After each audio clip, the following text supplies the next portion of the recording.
I caught myself sitting in the dark for long periods, staring at the same corner even when it wasn't there. I started smiling for no reason. Mirrors began to scare me. One time, I noticed my smile had become wider. Chuja to me. Wrong. I searched for answers. I read old reports, medical records, forgotten stories. Everywhere, there were people who saw someone at night. People who said they were being watched.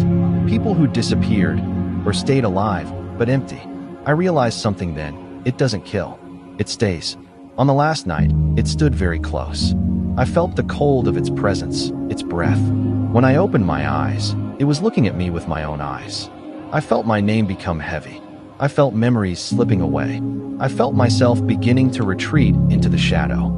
I gathered my last strength and ran. I left without things, without explanations, without looking back. I thought that would be enough. I thought running would solve everything. That distance mattered. That if I changed the city, the house, even the rhythm of life, something would break. The first weeks really were easier. I slept. I breathed. I almost convinced myself it was over.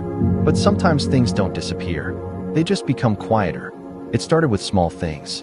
I'd wake up at night and spend a few seconds not knowing where I was. The room was unfamiliar, but not threatening, just empty. And in that emptiness was a sense of expectation. As if someone knew I had woken up and was patiently waiting for the next move. I began avoiding corners again. Not consciously, physically. I arranged furniture so there were no open spaces. I left lights on even during the day. I told myself these were habits, but I knew the truth. I was afraid of the darkness that gathers in one place.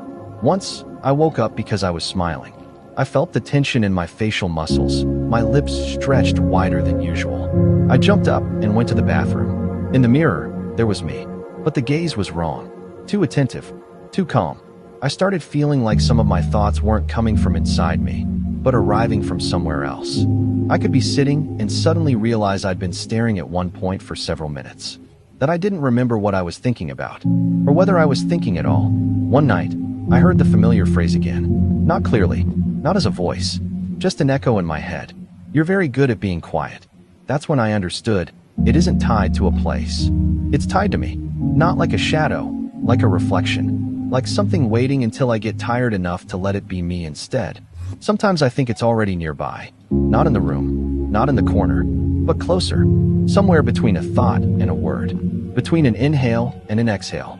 I feel how, in moments of weakness, it becomes easier to just be quiet. To not decide. To allow. I'm not writing this as a warning. I'm not even sure I still have the right to. I'm writing because I'm afraid that one day I'll wake up and realize I have nothing left to write. That the words are no longer mine. That the smile appears on its own. If that happens, it means I've finally stopped running. And it simply waited.